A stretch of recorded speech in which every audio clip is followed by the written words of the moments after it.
அஸ்ஸலாமு அலைக்கும் வீவர்ஸ். இந்த வீடியோவில் நான் என்ன போயிருக்கிறேன்டா, பலஸ்தீன் இந்த பாட்டா இப்போதைக்கு இதில் ஓடி நிற்கிது. இப்போ பலஸ்தீன் மக்களுக்கும் இஸ்ரேல் மக்களுக்கும் என்ன முக்கியமான பேச்சு இதுதான் இப்போ இதில் ஓடி நிற்கிது. இப்போ பலஸ்தீன் மக்களுக்கான சொந்தம் பள்ளியை இஸ்ரேல்கள் அவர்கள் சொந்தம் என்று கொண்டாடி கொண்டிருக்கிறாங்க. அது முஸ்லீமுக்கான சொந்தம், முஸ்லீமுக்கான உரிமை உள்ளது.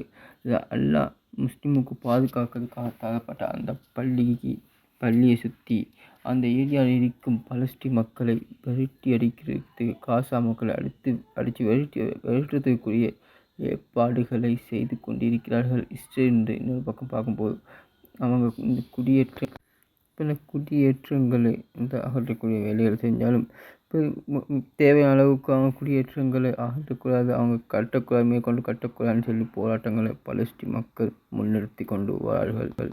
முஸ்லீம்களுக்கு சொந்தமான அந்த பள்ளியை எதுக்கு இஸ்ரேல் சொந்தம் கொண்டாடணும்? அவங்களுக்கு தனி நாடு உண்டு இல்லை, ஆனால் தனி நாடு வேணுன்று அவங்க போராட்டத்தில் நியாயம் இருந்தாலும் எதுக்காக முஸ்லீம்களுக்கு சொந்தமான அத்தனை ப்ராஜெக்டை அவங்கள கைவசம் இருக்க பார்க்கணும்? அதுக்கான காரணம் என்ன? அவங்கள நோக்கம் என்ன? பலஸ்தீனை மட்டும்தான் கைப்பற்றதா இல்லை அரபு நாடுகளையும் அவங்க கைப்படுத்த நினைக்கிறாங்களா அன்று தான் நாங்கள் இதுக்குள்ள பார்க்க போகிறோம். இப்போ பலஸ்தீன் மக்களுக்கு சுதந்திரம் கிடைச்சுன்னு இன்னொரு பக்கம் சந்தோஷமாக இருந்தாலும் லெபனான், சிரியா, பலஸ்தீன் மூணுமே இஸ்ரேலை கைக்குள்ளே இருக்கிறது. இது இன்னும் அவங்க திருப்பி கொடுக்காமக்கிறதுக்கு காரணம் என்ன?